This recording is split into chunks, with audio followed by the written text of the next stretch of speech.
इस वीडियो में हम जिक्र करेंगे कि कम्युनिकेशन क्या होती है। वैसे तो ये सब करते हैं, बट बहुत कम होता है कि लोग इसको समझते भी हैं और पढ़ते भी हैं। अगर हम मार्केटिंग की डेफिनेशन अंडरस्टैंड करें तो उसमें मेजर जो काम था वो कम्युनिकेशन का था। यानी कि उसकी डेफिनेशन क्या थी कि आप अपनी ऑडियंस के लिए जो ऑफ़र्स आपने बनाई हैं, जो उनके लिए वैल्यू रखती हैं, उसको उन तक पैगाम पहुंचा देना, कम्युनिकेट कर देना। उस सारे प्रोसेस को, उस सारी एक्टिविटीज़ को मार्केटिंग कहते हैं। अब एक्टिविटीज़ तो बेशुमार हैं जो कि हम डिजिटल मार्केटिंग के इस कोर्स में आपको सिखाएंगे कि डिजिटल मार्केटिंग में आप कौन कौन सी एक्टिविटीज़ कर सकते हैं अपनी उस ऑडियंस तक, वो जो आपकी ऑफ़र्स हैं उसकी जो उनके लिए वैल्यू रखती है उनको पहुंचाने के लिए, यानी कि उनका पैगाम वहां तक पहुंचाना या उनको वहां तक कम्युनिकेट करना। सो इन शॉर्ट मैं ये कहता हूँ कि अगर आपको कम्युनिकेशन नहीं आती तो आपको मार्केटिंग नहीं आ सकती, क्योंकि मार्केटिंग है ही कम्युनिकेशन। और वो मार्केटिंग तो एक प्रोसेस है, सिर्फ अपने ऑफर्स को अपने ऑडियंस तक पहुंचाने का वो सारा जो प्रोसेस है उसको मार्केटिंग कहते हैं। सो कम्युनिकेशन है क्या, ठीक है, और ये क्यों ज़रूरी है। सो कम्युनिकेशन बेसिकली पैगाम का एक जगह से दूसरी जगह चले जाना कम्युनिकेशन कहलाता है। उर्दू में इसको इबलाग कहते हैं।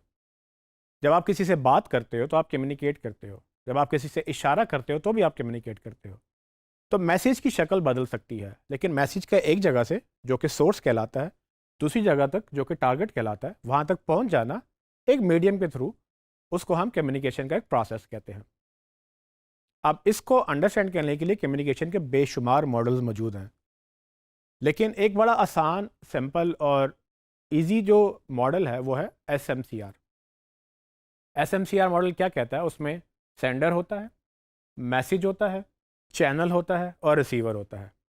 यानी कि सेंडर वो बंदा या वो ऑर्गेनाइजेशन जो मैसेज भेज रही है, यानी कि पैगाम भेजने वाला, मैसेज इटसेल्फ पैगाम है। और चैनल होता है कि जब भी मैसेज ट्रैवल करता है एक चैनल के थ्रू ट्रैवल करता है। और रिसीवर वो बंदा जिस तक आपने वो मैसेज पहुंचाना था। तो अगर मैं इसको बिजनेस की एग्जांपल में लूँ तो सेंडर आपका बिजनेस हो सकता है, मैसेज आपकी प्रोडक्ट या आपके प्रोडक्ट का मैसेज यानी कि ऐड वगैरह हो सकता है। चैनल वो जैसा मैसेज होगा वैसा चैनल होगा। अगर आप वीडियो मैसेज भेज रहे हैं तो वीडियो चैनल यूज़ होगा, अगर आप ऑडियो मैसेज भेज रहे हैं तो ऑडियो चैनल यूज़ होगा। और ये इस तरह से भी डिपेंड करता है कि रिसीवर कहाँ बैठा हुआ है। तो फॉर एग्जांपल अगर आप रिसीवर इंस्टाग्राम के ऊपर है तो आपका मैसेज भी इंस्टाग्राम जैसा होगा, यानी कि उस तरह का इमेज बेस्ड या विजुअल। लेकिन अगर आप एसईओ कर रहे हैं तो आपका मैसेज टेक्स्ट में होगा, बिकॉज कि वो एसईओ में रैंक करेगा। सो रिसीवर बेसिकली आपकी ऑडियंस। सो SMCR मॉडल बेसिकली कम्युनिकेशन का बेसिक आम मॉडल है, लेकिन इसको हम बिजनेस में भी अप्लाई कर सकते हैं। और ये उसी तरह से इंपॉर्टेंट जिस तरह से कम्युनिकेशन मार्केटिंग के अंदर इंपॉर्टेंट है। आपको कम्युनिकेशन इसलिए अंडरस्टैंड करनी है कि आपको इसको यूटिलाइज करना है। अगर आपको ये लगेगा कि कम्युनिकेशन ज़रूरी नहीं है और मार्केटिंग ज़रूरी है तो आप एक बहुत बड़ा चंक मिस कर देंगे। मार्केटिंग में हम प्रोसेसेस समझ लेते हैं, टूल्स समझ लेते हैं, बहुत सारी एक्टिविटीज़ आप रट्टा लगा लेंगे, बट जब तक आप उसको प्रॉपरली अंडरस्टैंड नहीं करेंगे कि आप क्या पैगाम पहुंचा रहे हैं, किसको पहुंचा रहे हैं और क्यों पहुंचा रहे हैं, जब ये चीज़ क्लियर होगी तो आपकी जो मार्केटिंग है वो भी बड़ी बेहतरीन हो जाएगी। तो असल में जो हम मार्केटिंग की बात कर रहे होते हैं तो हम अपने पैगाम को लोगों तक पहुंचाने की बात करते हैं। ट्रेडिशनल मीडिया में क्या होता है, आप देखें टीवी पे आपको क्या किया जाता है, आपको ऐड दिखाए जाते हैं, आपको पैगाम दिखाया जाता है, आपको डिफरेंट तरह से, चाहे वो ड्रामे के अंदर है, फिल्म के अंदर है, गाने के अंदर है, आपको मुख्तलिफ तरह से कंपनियां अपना पैगाम पहुंचा रही हैं कि ठीक है हम ये बेच रहे हैं और आप उनकी ऑडियंस है। अगर आप डिजिटल पे आ जाए तो डिजिटल पे भी तो यही हो रहा है। उस पर भी बहुत सारी चीज़ें जो हैं वो आप तक पैगाम के थ्रू ही पहुंचती हैं। प्रोडक्ट आप बाद में यूज़ करते हैं, प्रोडक्ट का मैसेज आप तक पहले पहुंचता है। मोबाइल की अगर एग्जांपल लें तो मोबाइल की रिव्यूज़ पढ़ना बेसिकली क्या है, आप उसको पैगाम हासिल कर रहे हैं, वो आप कंटेंट पढ़ रहे हैं। जबकि मोबाइल तो बाद में जब आप ख़रीद लेंगे, उसको ओपन करेंगे, फिर शायद आप उसको इस्तेमाल करेंगे। उससे पहले आपको किसने कन्विंस किया, उस पैगाम ने कन्विंस किया कि एक अच्छा मोबाइल है। वो चाहे कोई और बंदा बता रहा था या वो कंपनी खुद बता रही थी या आपने किसी का मैसेज पढ़ के उसको डिसाइड किया कि मैंने ये मोबाइल लेना है।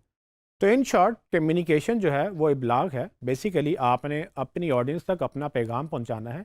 अगर आप फ्रीलांसिंग कर रहे हैं या सर्विसेज दे रहे हैं तो आपका जो क्लाइंट है बेसिकली वो बिजनेस होगा और आप उसको मार्केटिंग करके देंगे, तो उसको इस फॉर्मूले में डालेंगे कि उसकी प्रोडक्ट वो खुद बिजनेस सेंडर होगा, उसकी प्रोडक्ट, उसका मैसेज या उस मैसेज का जो प्रोडक्ट का पैगाम है वो मैसेज होगा, और जो चैनल आपने चूज़ किया है कि किस पे आपने मार्केटिंग करनी है, एंड रिसीवर उसकी ऑडियंस होगी। तो इसका अगर आप रिटर्न देखेंगे तो इस प्रोसेस का रिटर्न शायद सेल्स में कन्वर्ट होगा, या अगर आप ऐसे बिजनेस में हैं जहाँ सेल्स मैयर नहीं होती, तो आप लीड्स में इसका रिटर्न देखेंगे कि हमने कैसा मैसेज चलाया, कैसी कैंपेन चली और रिजल्ट हमारे पास कितना आया है।